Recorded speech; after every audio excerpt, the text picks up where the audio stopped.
On m'a posé une question intéressante dernièrement sous une de mes vidéos, à savoir est-ce que l'on serait plus en sécurité dans le contexte actuel de guerre potentielle en Europe au niveau des pays de l'Est ou alors en France. Alors, question intéressante.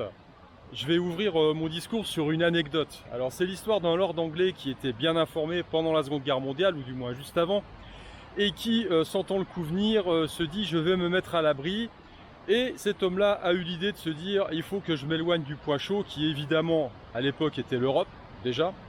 Et il n'a rien trouvé de mieux finalement que d'aller se réfugier, je vous le donne en mille, à Okinawa. Alors c'était pas forcément le choix le plus judicieux, puisque l'histoire lui a donné tort par la suite, puisque le Japon entrant en guerre, eh bien la suite on la connaît, on va pas rappeler Hiroshima, Nagasaki, bref. C'était pas le meilleur choix à faire. Donc tout ça pour vous dire une chose, c'est que on est dans une question de gestion du risque tout simplement, et pour ce faire on met en place dans l'analyse des probabilités, voilà, en posant sur la table un tas d'éléments et en espérant que à un moment donné on ait plus raison que tort, voilà. Et ça en général c'est comme au poker, il faut payer pour voir, on le sait a posteriori, et à ce moment-là, évidemment, soit on est génial, soit on n'est plus là pour dire qu'on avait fait le bon choix, voilà. Alors mon analyse à moi concernant la problématique qui nous concerne, c'est que la Bulgarie, c'est tout au sud de l'Europe, c'est sur les marches orientales de l'Europe. Vous avez la Turquie d'un côté, vous avez la Roumanie au-dessus, la Bulgarie borde la mer Noire, et vous avez le voisin serbe sur le côté. La Serbie est plus ou moins alliée à la Russie. La Turquie, pour l'instant, est plutôt calme, mais elle est un petit peu en bisbille avec l'Europe. Donc, voilà, pour l'instant, il n'y a pas grand souci de ce côté-là. Traditionnellement, le plus gros problème se situe au niveau du nord. C'est-à-dire que moi, aujourd'hui, je ne serais pas super tranquille d'être en Pologne, par exemple, ou en Estonie.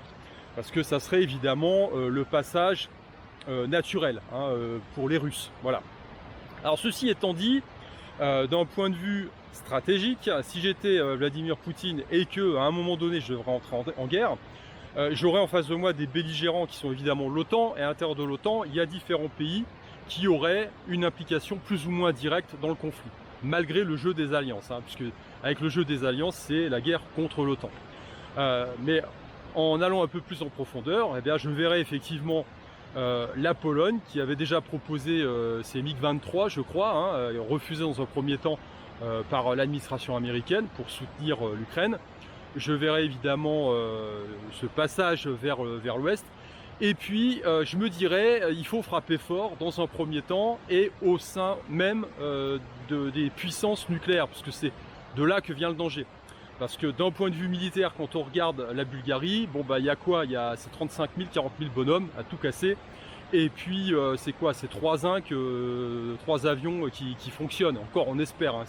Donc, d'un point de vue militaire, ça ne représente pas vraiment une menace. Voilà. Donc, avec les moyens technologiques actuels, le danger direct, il serait plus au niveau des pays et des villes qui ont la force nucléaire. Parce que l'idée, c'est de faire une guerre éclair, évidemment, pour empêcher toute riposte possible, du moins essayer. Ceci étant dit, il ne faut pas se leurrer, si le conflit dégénère, comme disait l'autre, on risque de faire la 4e avec des cailloux, voilà. Donc voilà ce que je peux dire par rapport à ça. Alors, ça n'est pas un risque minime, il est clair qu'aujourd'hui, moi je regarde différents indicateurs, et pour moi le plus gros indicateur de danger, le signal de danger, c'est effectivement la montée de façon exponentielle de la valeur du dollar sur les marchés financiers, parce que le dollar en rapport avec toutes les autres monnaies, eh bien il ne fait que monter, et par voie de conséquence toutes les autres monnaies chutent. Alors je ferai juste remarquer que l'effet Macron, ça a fait pchit sur les marchés financiers, parce que ça a été un non-événement. L'euro continue de chuter vis-à-vis du dollar.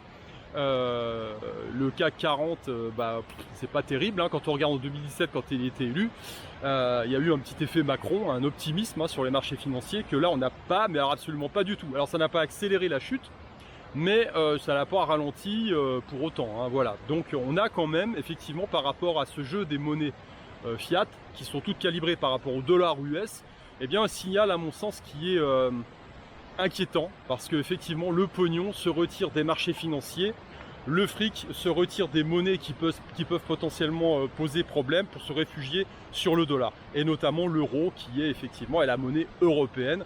Le cœur du problème actuellement, on va dire militaire, eh bien c'est l'Europe, et ça se reflète sur les marchés financiers. Donc ça c'est pas cool, donc il faut vraiment surveiller de ce point de vue là sur les marchés comment ce jeu des monnaies va évoluer, parce que pour l'instant le signal c'est effectivement vers quelque chose qui est pas très engageant.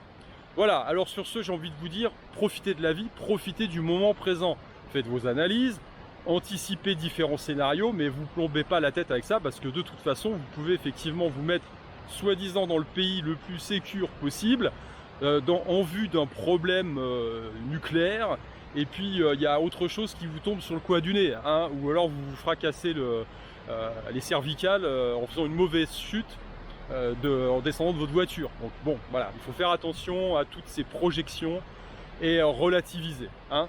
Allez, sur ce, je vous dis à très bientôt sur une prochaine vidéo. Ciao!